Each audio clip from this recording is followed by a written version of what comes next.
नमस्कार दोस्तों, आज के इस सेशन में आप सभी का स्वागत है। आज हम देखेंगे पंचायती राज व्यवस्था से संबंधित टॉप 20 एमसीक्यूज क्वेश्चन जो कि मोस्ट इम्पोर्टेंट है। चलिए प्रारंभ करते हैं। पंचायती राज सर्वप्रथम कहाँ प्रवर्तित किया गया था अर्थात लागू किया गया था? तो हम जानते हैं राजस्थान में, राजस्थान के नागौर में 1959 को सर्वप्रथम स्टार्ट किया गया था। तो इस क्वेश्चन को आप याद रखेंगे। अगला क्वेश्चन,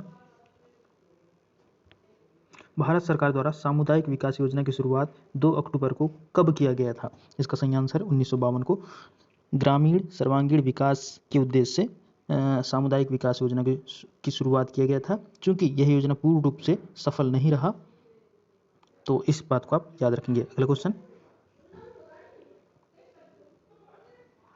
73वें संविधान संशोधन अधिनियम किस तिथि को लागू हुआ था? तो इसका सही आंसर 24 अप्रैल 1993 को 73वां संविधान संशोधन अधिनियम लागू हुआ था, जो कि पंचायती राज से संबंधित है। इसको आप याद रखेंगे। अगला क्वेश्चन,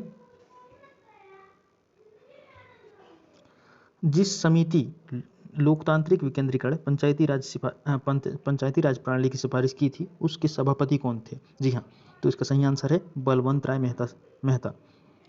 ये बलवंत राय मेहता समिति ने लोकतांत्रिक विकेंद्रीकरण और पंचायती राज की सिफारिश किया था। अगला क्वेश्चन, भारत में महिलाओं के लिए स्थान आरक्षित हैं। कहाँ आरक्षित हैं? जी हाँ, महिलाओं के लिए स्थान पंचायती राज संस्थानों में आरक्षित हैं। अगला क्वेश्चन,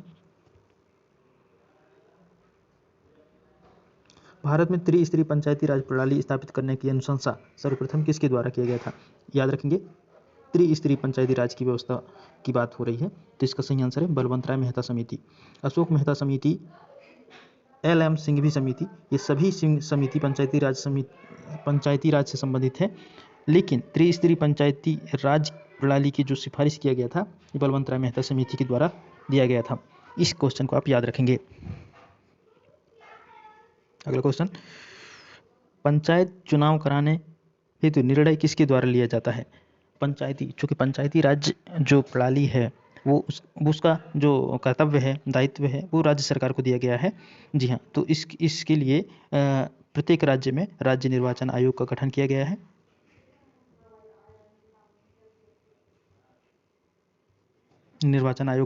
गया है। जिसका कर्तव्य होता है कि जो लोकल इलेक्शन होते हैं, जो पंचायत और नगर पालिका निगम, ये सब का निर्वाचन कंडक्ट कराता है। अगला क्वेश्चन,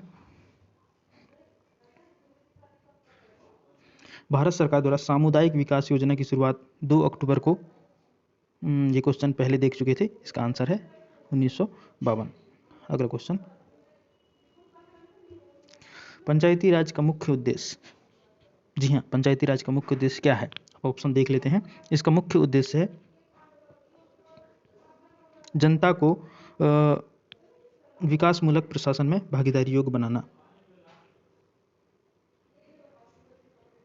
अगला क्वेश्चन, निम्नलिखित में से कौन सी एक समिति पंचायती राज संस्था से संबंधित नहीं है? मैं पहले भी डिस्कस कर चुका था। अशोक मेहता समिति, LM सिंघवी समिति एंड बलवंत राय मेहता समिति, ये तीनों पंचायती राज से संबंधित हैं। तो इसका सही आंसर होगा ये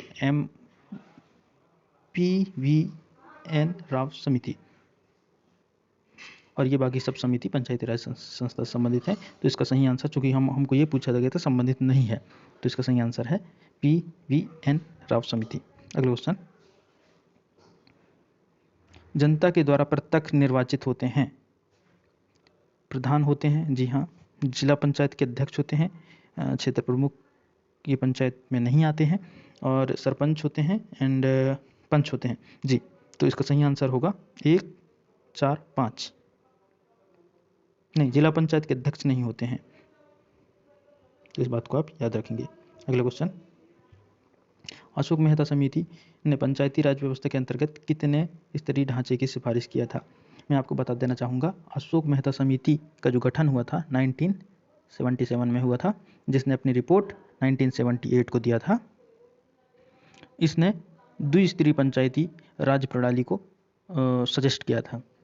2 स्तरीय कौन कौन से होंगे? एक ग्राम होगा और दूसरा जिला होगा।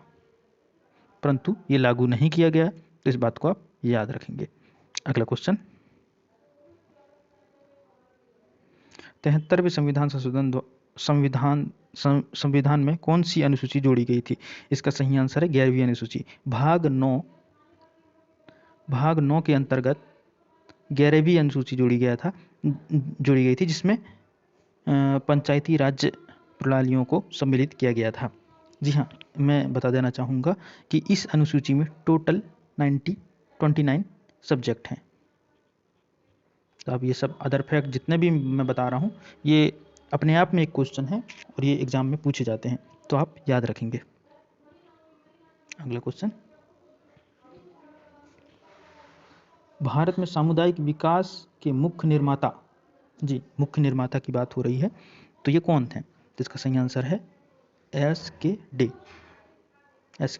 सामुदायिक विकास के मुख्य निर्माता कहे जाते हैं। भारत में सही मायने में स्थानीय स्वशासन के जनक किसे कहते हैं? इसका सही आंसर है लॉर्ड रिपन को स्थानीय स्वशासन के जनक कहते हैं। अगला क्वेश्चन,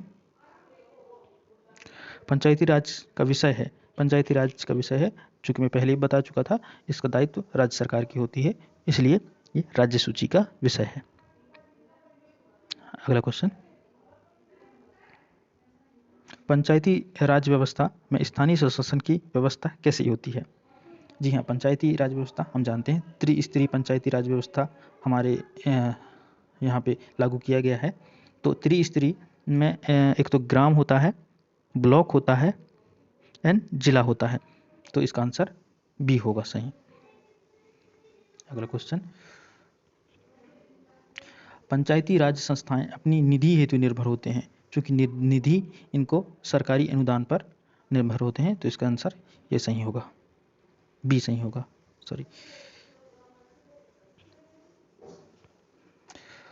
खंड स्तर यानी ब्लॉक लेवल पर पंचायती की समिति है, वो एक प्रशासनिक, चूंकि ना तो ये सलाहकारी होता है, ना तो ये परामर्शदात्री समिति होती है, ये प्रशासनिक प्राधिकरण होता है। अगला क्वेश्चन, पंचायती राज का प्रावधान का लक्ष्य है, पंचायती राज का प्रावधान का लक्ष्य क्या है? विकेंद्रीकरण। जी हाँ, हम पहले ही बात कर चुके हैं, विकेंद्रीकरण इसका प्रमुख लक्ष्य होता है, तो इसका आंसर सी होगा। आज का ये सेशन यहीं समाप्त होता है। आप कमेंट में बताएंगे कि आज के 20 क्वेश्चनों में आपके कितने क्वेश्चन सही हुए। तो मिलते हैं नेक्स्ट वीडियो में, तब तक के लिए नमस्कार, धन्यवाद।